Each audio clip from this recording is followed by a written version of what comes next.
అందరికీ నమస్కారం. గత 10 రోజులుగా రాష్ట్రంలో జరుగుతున్నటువంటి ఈ టీటీడీ మన హిందువులకు ప్రపంచవ్యాప్తంగా ఉన్నటువంటి ఒక పవిత్రమైనటువంటి స్థలం తిరుమల.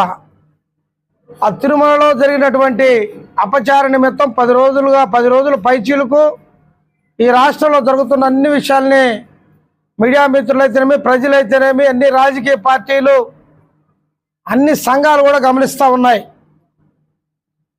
ఈరోజు ఎవరైతే దొంగలో వాళ్లే దొంగని ఎదురుదాడి చేసే సంస్కృతిని వైసీపీ పార్టీ ఈరోజు ప్రారంభించింది. ఈ రాష్ట్రంలో ఎవరైతే కల్తీ చేశారో, కల్తీ చేసిన వాళ్ళని అపచారాన్ని పోగొట్టమని గుళ్ళుకు తిరుగుతూ ఉన్నారు రాష్ట్ర వ్యాప్తంగా. ఇది ఎక్కడ సంస్కృతి ఎవరికి అర్థం కావట్లా. ఇంకొకటి ఏం చెప్తారంటే, కల్తీ జరిగిన మాట వాస్తవమే, కానీ దాన్ని చూసి చూడనట్టు పోవాలి కదా, దాన్ని ఎందుకు ప్రజల్లోకి తీసుకురావాలని ముఖ్యమంత్రి కాడి నుంచి కింద స్థాయి ఎమ్మెల్యే ఇంకా కింద స్థాయి కార్యకర్త దాకా చెప్తా ఉన్నారు. మాజీ ముఖ్యమంత్రి. దాన్ని ఎంతవరకు మనం చూస్తూ ఉండాలి. మాజీ ఎమ్మెల్యే గారు కావల్లో సమావేశం ఏర్పాటు చేసి మమ్మల్ని పార్టీని ఇబ్బంది పెట్టేదానికోసంగా ఈ విధంగా మా మీద లేనిపోని దుష్ప్రచారం చేస్తూ ఉన్నారు. మేము ఎటువంటిది చేయలేదు, కొన్ని పథకాలని నెరవేర్చలేక ఇటు పక్కదావ పట్టించే దానికోసంగా ఇది చేస్తూ ఉన్నారని చెప్తా ఉన్నారు. అదే సేమ్ జగన్మోహన్ రెడ్డి కాడి నుంచి కింద దాకా మొత్తం అదే మాట తప్ప ఏరే మాట లేదు. నెయ్యి గురించి మాట్లాడారంటే నుయ్యి గురించి మాట్లాడుతూ ఉన్నారు వాళ్ళు. మాకు అర్థం కావట్లా. మరి భారతదేశంలోనే పవిత్రమైన తిరుమలలో ఈ విధంగా 4 ట్యాంకులు మరి అది చెకప్కు పంపిస్తే దాంట్లో రకరకాలైన జంతువుల ఫ్యాట్తో తయారు చేసినటువంటి కల్తీ నెయ్యి వచ్చిందని మరి నేషనల్ డైరీ దానికి సంబంధించినటువంటి ల్యాబ్ నుంచి రిపోర్ట్ వస్తే అది గుజరాత్ నుంచి వచ్చిందంటే, గుజరాత్ నుంచి అంటే అక్కడ ల్యాబొరేటరీ సౌకర్యం అక్కడ ఉంది కాబట్టి గుజరాత్ నుంచి వచ్చింది అంటే అక్కడ ఉంది కాబట్టి అక్కడి నుంచి వచ్చింది. ఎక్కడి నుంచి వచ్చినా ఈ రోజు సిట్ వేసినా, సిబిఐ వేసినా, మరొకటి వేసినా అక్కడ తీసుకున్న శాంపిల్స్ని మరొకసారి ఖచ్చితంగా తనిఖీ చేస్తారు. తనిఖీ చేసినప్పుడు దాంట్లో వాస్తవాలు లేకపోతే అప్పుడైనా బయటపడుతుంది కదా. కేవలము మన దేశంలో కానీ ప్రపంచంలో కానీ ఒక నానుడు ఉంది. ఒకడు భూమి పిచ్చి ఉంటుంది, వాడు సర్వనాశనం అయిపోవాల్సిందే ఎవడైనా. రెండోవాడికి బంగారం పిచ్చి ఉంటుంది, వాడు సర్వనాశనం అయిపోవాల్సిందే. మూడోవాడు మహిళల పిచ్చి ఉంటుంది, వాడు సర్వనాశనం అయిపోవాల్సిందే. 4వ డబ్బు పిచ్చి, ఈడే జగన్మోహన్ రెడ్డి, ఈడు సర్వనాశనం అయిపోవాల్సిందే. డబ్బు కోసం దేన్నైనా చేసేదానికి సిద్ధుడు జగన్మోహన్ రెడ్డి అని సందర్భంగా తెలియజేస్తా ఉన్నా. వెంకటేశ్వర స్వామినే కాదు, వాళ్ళ అమ్మని, వాళ్ళ నాన్నని, వాళ్ళ చెల్లిని, చిన్నాన్ని ఎవరినైనా కూడా మట్టు పెట్టి ఆ డబ్బు కోసం ఒక ఫ్రాక్షనైజ్ ఉన్నటువంటి వ్యక్తి జగన్మోహన్ రెడ్డి. డబ్బు సంపాదనలో, రాజకీయ సంపాదనలో ఎవరైనా అడ్డం వస్తే ఒక ప్రాక్టిస్ట్ ఖచ్చితంగా వాళ్ళని డబ్బు సంపాదించడానికి ఎదురు నానున్నాడా, చిన్నానున్నాడా, అమ్ముందా, చెల్లుందని ఎవరు చూడరు, ఎలిమినేట్ చేయటం వాళ్ళ పని. అలాగే డబ్బు సంపాదన దేవుడా లేకపోతే ఇంకోరా చూడరోళ్ళు, వాళ్ళకి అవసరంలే. ఎవరినైనా ఎలిమినేట్ చేసి లేకపోతే ఎవరినైనా తొలగించి ఏ పనైనా చేసి డబ్బు సంపాదించుకోవటమే ఒక ఫ్రాక్షనిస్ట్ లక్షణం.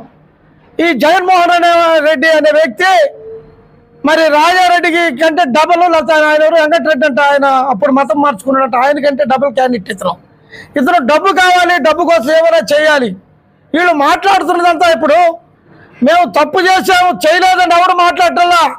జగన్మోహన్ రెడ్డి కూడా తప్పు చేయలేదని మాట్లాడటల్లా.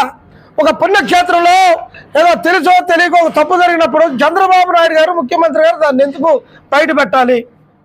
అది హిందువులందరినీ కూడా అవమానపరిచినట్టంట. ఏంటంటే కల్తీ నెయ్యి జరిగినటువంటి ఇబ్బందిని బయట పెడితే అది భారతదేశంలో, ప్రపంచంలో ఉండే హిందువులందరినీ కూడా ఇబ్బంది పెట్టినట్టంట.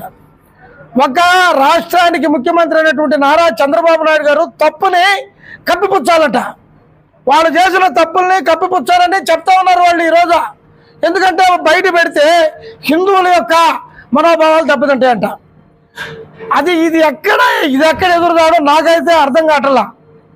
మరి అంతేకాకుండా చంద్రబాబు నాయుడు గారు తప్పు చేశారని అన్ని గుళ్ళకి గోపురాలకు తిరుగుతూ ఉన్నారు. ఈరోజు కావల్లో కూడా చాలామంది తెలిసి తెలియని వాళ్ళందరూ కూడా గుళ్ళకి గోపురాలకి చెప్పారు. ఆయన కూడా మన తిరుమల వెంకటేశ్వర స్వామి ఏమంటారు, కలియుగ దైవం ప్రసన్న వెంకటేశ్వర స్వామి అంటే బెటగుండ వెంకటేశ్వర స్వామి. ఆయన ప్రసన్న వెంకటేశ్వర స్వామి చేస్తున్న ఎమ్మెల్యే గారు కూడా నాకు అర్థం కాలేదు. ఆయన కలియుగ దైవం వెంకటేశ్వర స్వామి అంటారు. ప్రసన్న వెంకటేశ్వర స్వామి అంటే మన బిట్రగుంటకు సంబంధించి కొండ బిట్రగుంటకు సంబంధించిన వెంకటేశ్వర స్వామి. వాళ్ళకి ఏమీ అర్థం కావట్లా. నేను చూసా ప్రెస్లో చూసి ఏంటమ్మా ప్రసన్న వెంకటేశ్వర స్వామి అని 2 సార్లు చెప్పాడు. ఏంటంటే ఆయనకి మరి మతి భ్రమించిందో ఏమొచ్చిందో కానీ ఆయన వెళ్ళిపోయాడు, జగన్మోహన్ రెడ్డి వెళ్ళిపోయాడు. వీళ్ళు పట్టుకున్నారు. వీళ్ళు పట్టుకొని వీళ్ళకేమో తెలియదు అక్కడ ఉండే వాళ్ళకి. అక్కడ ఏం జరిగిందో ఒక ఆయన ఎవరో చెప్తారు, కాంట్రాక్టర్ ఎవరో అక్కడ ఒక ల్యాబ్ ఉందంట, ఆ ల్యాబ్ అన్ని పరీక్షలు చేస్తుందంట. ఆ ల్యాబ్లో ఉంటే అసలు తిరుపతిలో దాన్ని చెక్ చేసే సంస్థ లేదురా నాయన బాబు అని పక్క చెప్తా ఉంటే ప్రతి దానికంటే ఒక ల్యాబ్ ఉంటుందంట, దాన్ని పరీక్ష చేస్తారంట. ఆ పరీక్ష చేస్తే అది కాదని చెప్తే పంపించేస్తారంట. 319 రూపాయలకి ఎక్కడైనా నెయ్యి వస్తుందా అని ఒక పక్క అడుగుతూ ఉంటే ఈరోజు 475 రూపాయలకో 480 రూపాయలకో మరి నందిని నెయ్యిని తీసుకుంటా ఉంటే 315 రూపాయలకో 19 రూపాయలకో బట్టను తీసుకొచ్చి లేకపోతే జంతు మాంసాలతో కలిసి ఉన్నటువంటి కల్తీ నెయ్యిని తీసుకొచ్చి దేవదేవుడు అని చెప్పుకునే వెంకటేశ్వర స్వామికి అపచారం చేసి ఆ అపచారం చేసిన వ్యక్తులే మళ్ళీ గుళ్ళకు పోయి ఆ గుళ్ళలో ప్రదక్షిణ చేస్తూ ఉంటే ఇంతకంటే నీచం, సిగ్గు, లజ్జ, మానం ఎవరికైనా మీకన్నా ఇంత ఘోరంగా ప్రవర్తించే వ్యక్తులు వైసీపీ వాళ్ళు కాకుండా ఇంకెవరైనా ఉన్నారని సందర్భంగా అడుగుతా ఉన్నా. భగవంతుడు చూసుకుంటాడంటున్నారు. చూసుకున్నాడు భగవంతుడు. 7 కొండలు కాదు, ఒక కొండ అన్న వ్యక్తిని భగవంతుడు చూసుకున్నాడు. చంద్రబాబు నాయుడు కాదు భగవంతుడు చూస్తే చంద్రబాబు నాయుడిని భగవంతుడు బతికిచ్చాడు. అలిపిరి దుర్ఘటనలో అంత పెద్ద ట్రైనర్ రిమోట్స్ ద్వారా ఆయన యొక్క వెహికల్ని 14 అడుగులు పైకెత్తి కింద పడినా అదే వెంకటేశ్వర స్వామి బతికిచ్చాడు. ఎవరు ముక్కలైపోయారు, ఎవరు బ్రతికారన్నది ప్రజలకందరూ తెలుసు, మీకు తెలుసు. పిచ్చి పిచ్చి పేరాపలను కట్టిపెట్టి మొత్తం మీరు వైసీపీ కట్టంతా లోపలికి పోద్ది. ఈ కేసే కాదు, మీరు ప్రతి ఒక్కటి ఆఖరికి మంచినీళ్ళు నెయ్యబల్లే, మీకు మంచినీళ్ళు తనిఖీ చేసినా మీరు దొంగలను తేలిపోద్ది. తిరుమలలో చేయబల్లే, కావల్లో చేసినా ఎన్నో ట్యాంకర్లు దోపిడీ చేసి ఉంటాడు. మీరు దొంగతనమే జీవితంగా, అవినీతి దౌర్జన్యమే జీవితంగా 5 సంవత్సరాలు పెరిగిన పార్టీ, అవినీతి పార్టీ, దౌర్జన్యకరమైన పార్టీ, ఒక ఫ్యాక్సిస్ట్ పార్టీ వైసీపీ పార్టీ. మీరా తెలుగుదేశం పార్టీ గురించి, చంద్రబాబు నాయుడు గురించి మాట్లాడడానికి సిగ్గు, లజ్జ ఉండాలి మీకు. ఇప్పటికైనా బుద్ధి జ్ఞానం తెచ్చుకొని నోరు మూసుకొని కూర్చుంటే పద్ధతిగా ఉంటుంది, లేకపోతే అందరూ లోపలికి పోయే పరిస్థితి ఉంటుంది. ఇంకొక కూడా చెప్తా ఉన్నాడు చంద్రబాబు నాయుడు అంట 100 రోజుల్లో ఇచ్చిన హామీలు నెరవేర్చలేక ఇవన్నీ ఏదో తీసుకొస్తామన్నాడంట. ఆయన పెట్టింది ఏంటంటే రత్న నవరంధ్రాలు పెట్టాడు. ఆయన నవరంధ్ర పెట్టాడు, నవరంధ్రాలు శనిగ్రహాలు పెట్టాడు. ఆయన ఎన్ని సంవత్సరాలకు అమలు చేశాడంటే 9. మీకు డేట్స్ ఉన్నాయి తెలుసా మీకు? ఎవడైనా పర్సనల్ డిబేట్కి వచ్చేపోడు, ఎవడో రమ్మని దమ్ముంటే సవాల్ చేస్తా ఉన్నా. ఆయన చెప్పిన నవరంధ్రాలు ఏ రంధ్రం ఎప్పుడు ప్రారంభించాడు? 3 నెలలు కాల ఈ ప్రభుత్వం. ఆల్రెడీ అన్నా క్యాంటీన్లు, పెన్షన్స్ ఒక్క రోజులో మీరిచ్చే పేదవాళ్ళ కోసం నా ఎస్సీలు, నా బీసీలు, నా తొక్క ఏదో చెప్పాను. నువ్వు 1000 రూపాయలు పెంచేదానికి 5 సంవత్సరాలు పట్టింది నీకు. నువ్వా మాట్లాడేదానికి? మీరా మాట్లాడేదానికి సిగ్గుందా మీకు అంటున్నా? ఒక్క సంతకంతోనే ప్రభుత్వం వచ్చిన ఒక్క సంతకంలోనే మొదటి నెలలోనే వెనక్కి కూడా 3 నెలలు కలిపి 7,000 రూపాయలు ఇస్తూ 6,000 రూపాయలు వికలాంగులకు ఇస్తూ ల్యాండ్ టైటిలింగ్ యాక్ట్, ప్రజల యొక్క భూమిని దోచుకోవాలని చూసినటువంటి ఆ యాక్ట్ని రద్దు చేస్తూ, అలాగే అన్నా క్యాంటీన్లు ప్రారంభించి, అలాగే టెక్నికల్గా చదువుకున్న పిల్లలకి వాళ్ళకి మంచి స్కిల్స్ ఉండాలని చెప్పేసి దాని యొక్క కార్యక్రమాన్ని ప్రారంభించినటువంటి చంద్రబాబు నాయుడు గారు ఈ రాష్ట్రాన్ని మొత్తాన్ని కూలగొట్టడమే కాకుండా కొల్లగొట్టడం ఒకటి, కొల్లగొట్టడం ఒకటి. కొల్లగొట్టడం కనిపించిందన్న ధ్వంసం చేయటం, కొల్లగొట్టడం మొత్తం దోచుకోవటం. 10 లక్షల కోట్ల పైచీలకు అప్పు చేసి మీరు మొత్తం దోపిడీ చేసుకొని మొత్తం మీ యొక్క గుప్తాదారులుగా మొత్తం మీరు ధనాగారాల్లో దాచుకొని కోట్లాది రూపాయలు మీరు ఉంటే ఈరోజు వచ్చి రాష్ట్రాన్ని చక్కదిద్దుతున్న పరిస్థితుల్లో వరదలు వచ్చి ఒకవైపు విజయవాడలో చేస్తూ ఉంటే దాన్ని 10 రోజుల్లో రికవర్ చేస్తే ఆడెవడో మాట్లాడుతున్నాడు.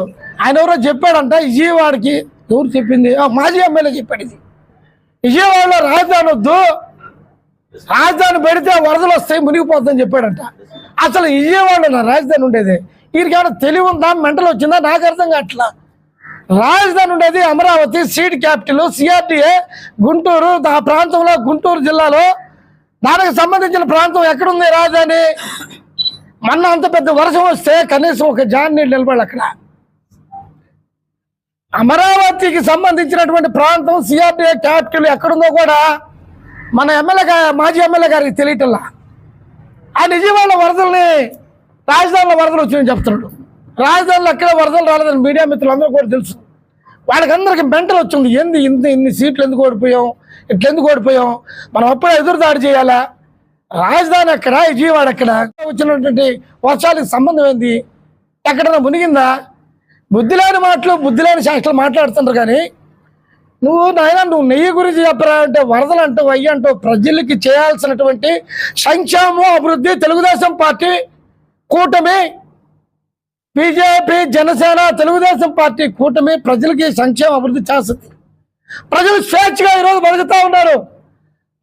మా ఆస్తులకి ఇబ్బంది లేదు, మా ప్రాణాలకు ఇబ్బంది లేదని స్వేచ్ఛగా బతికే రోజులు గత 100 రోజులుగా ప్రారంభమైన సందర్భంగా తెలియజేస్తూ, ఇంకొకసారి చంద్రబాబు నాయుడు గారి మీద మాట్లాడినా మీరేమన్నా కారు కూతలు కూర్చున్నా పద్ధతిగా ఉండదని తెలియజేస్తూ, మీరు చేసిన తప్పు ఒప్పుకొని ఆ తిరుమల వెంకటేశ్వర స్వామి దగ్గర జగన్మోహన్ రెడ్డి ఆయనకు వంతబాడిన మీరు ఆయన కాళ్ళ మీద పడి క్షమాపణ కోరండి, కనీసం ఈ ప్రాణాలన్నా మిగులుతాయి.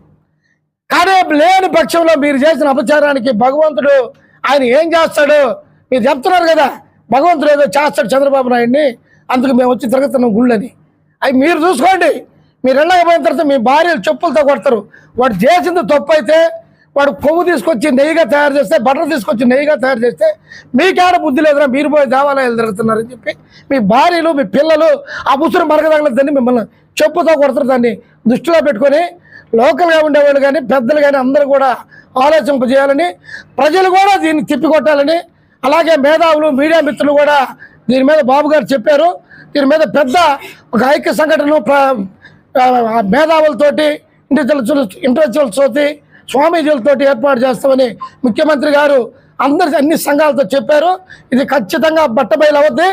మొత్తం పోవాల్సిన వాళ్ళందరూ సుబ్బారెడ్డి కావచ్చు, భూమన కరుణాకర్, ఇదే ఒక లడ్డు విషయమే కాదు, తిరుమలలో జరిగిన ప్రతి అపచారం, ప్రతి అన్యాయం, ప్రతి అవినీతి మొత్తం కూడా బయటకు వచ్చి ఈ వైసీపీ పార్టీ ఆ నాయకులు భూస్థాయితో అయిపోతారని ఈ సందర్భంగా తెలియజేస్తారు.